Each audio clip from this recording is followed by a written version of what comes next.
கிறிஸ்துவுக்குள் பிரியமானவர்களே, இந்த புதிய காலை பொழுதிலே உங்களை சந்திப்பதிலே மிகவும் மகிழ்ச்சி அடைகிறேன்.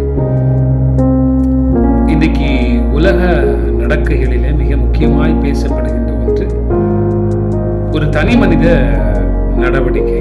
ஒரு மனிதனை பார்க்கிற பொழுது அவனுடைய செயல்களை வைத்து அவன் இல்லை என்று சொன்னால் நடக்கிற விதத்தை வைத்து அவன் எப்படிப்பட்டவன் என்பதை இன்றைக்கு ஒவ்வொருவரும் புரிந்து கொள்கிறார். அவனுடைய வழி இல்லை என்று சொன்னால் அவன் தவறாக நடக்கக்கூடியவனாக இருப்பான் என்று சொன்னால் அவனுடைய நடக்கை அவன் எப்படிப்பட்டவன் என்பதை தெரியப்படுத்திவிடும் அல்லவா? இன்னைக்கு நம்மை சுற்றி இருக்கிற மனிதர்களை இவனமாக நாம் என்ன செய்கின்றோம்? வரையறுக்கின்றோம். அது வேறு நிபுணமாய் சொல்லுகிறது. நீதிமொழிகள் 20வது அதிகாரம் 11வது வசனம் இவனமாய் சொல்லுகிறது, பிள்ளை ஆனாலும் அதன் செய்கை சுத்தமோ செம்மையோ என்பது அதன் நடக்கையினால் விளங்கும் என்று சொல்லி பார்க்கிறோம். அருமையான தேவனுடைய பிள்ளைகளே, ஒருவேளை பிள்ளை ஆனாலும் பிள்ளை என்று விட்டுவிட முடியாது. ஆனால் பிள்ளையினுடைய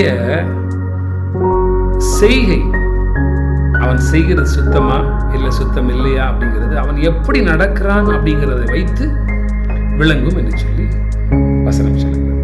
ஆகவே நம்முடைய நடக்கை சரியாக இருக்கிற பொழுது நம்முடைய செயல் சுத்தமானதாக இருக்கும். நம்முடைய நடக்கை தவறானதாக இருக்கிற பொழுது நம்முடைய செயல் அசுத்தமானதாக இருக்கும். ஆகவே அருமையான தேவனுடைய பிள்ளைகளே, இன்றைக்கு உங்களுடைய நடக்கை எவனமாக இருக்கிறது என்பதை யோசித்து பாருங்கள். ஒருவேளை உங்களுடைய நடக்கை தவறானதாக இருக்கும் என்று சொன்னால், இல்லை உங்களுடைய நடக்கை சரியானதாக இல்லை என்று சொன்னால், அது உங்களுடைய செயலிலே விளங்கும் இல்லையா? ஆகவே நம்முடைய நடக்கையை வைத்து நம்முடைய செயல் எப்படிப்பட்டது என்பதை புரிந்து கொள்வார்கள் இல்லையா? திடீர்னு ஒருவர் நடந்து வருகிற பொழுது அவர் எப்படிப்பட்டவர் என்று சொல்லி நம்ம புரியக்கூடியது எப்போ அப்படின்னா அவருடைய செயல் வெளிப்படுகிற பொழுது. ஆகவே தனக்கு வசனம் சொல்கிறது, பிள்ளையினுடைய செய்கை சுத்தமோ இல்லையோ அப்படிங்கிறத நடக்கையினால விளங்கும் அப்படின்னு சொல்றாரு.